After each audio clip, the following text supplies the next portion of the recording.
વાગરાના જાગેશ્વર ગામે હક માટે લડતા ગ્રામજનોની પોલીસ દ્વારા અટકાયત. અમને ગોળી મારી દો અથવા ન્યાય આપોના નારા સાથે ભારે આક્રોશ. ભરૂચ જિલ્લાના વાગરા તાલુકાના જાગેશ્વર ગામે પોતાના હક અને અધિકારો માટે શાંતિપૂર્ણ લડત ચલાવી રહેલા સ્થાનિક ગ્રામજનો અને પોલીસ વચ્ચે ગંભીર ઘર્ષણની ઘટના સામે આવી છે. લાંબા સમયથી ન્યાયની આશાએ આંદોલન કરી રહેલા નિર્દોષ નાગરિકોની અવાજ દબાવવા માટે તંત્ર દ્વારા પોલીસ બળનો ઉપયોગ કરી સામૂહિક અટકાયત કરવામાં આવતા સમગ્ર પંથકમાં ભારે તંગદિલી વ્યાપી ગઈ છે. વેદના અને આક્રોશની ચરમસીમા. લોકશાહીમાં પોતાની જમીન, રોજગાર અને મૂળભૂત અધિકારો માટે અવાજ ઉઠાવવો એ દરેક નાગરિકનો બંધારણીય અધિકાર છે. પરંતુ જાગેશ્વર ગામની પરિસ્થિતિ જોતાં એવું લાગી રહ્યું છે કે વહીવટીતંત્ર જનતાનો અવાજ સાંભળવાને બદલે સત્તાના જોડે તેને દબાવવાનો પ્રયાસ કરી રહ્યું છે.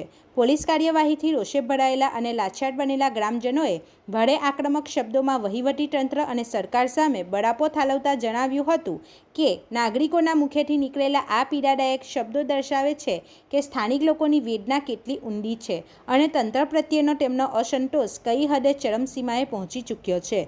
રિપોર્ટર પિયુષ મિસ્ત્રી સાથે ગુજરાત અદ્ભુત ન્યૂઝ ગુજરાતી. આપણી આસપાસ બનતી ઘટનાના સમાચાર જોવા માટે ગુજરાત અદ્ભુત ન્યૂઝ ગુજરાતીને લાઈક કરો, શેર કરો.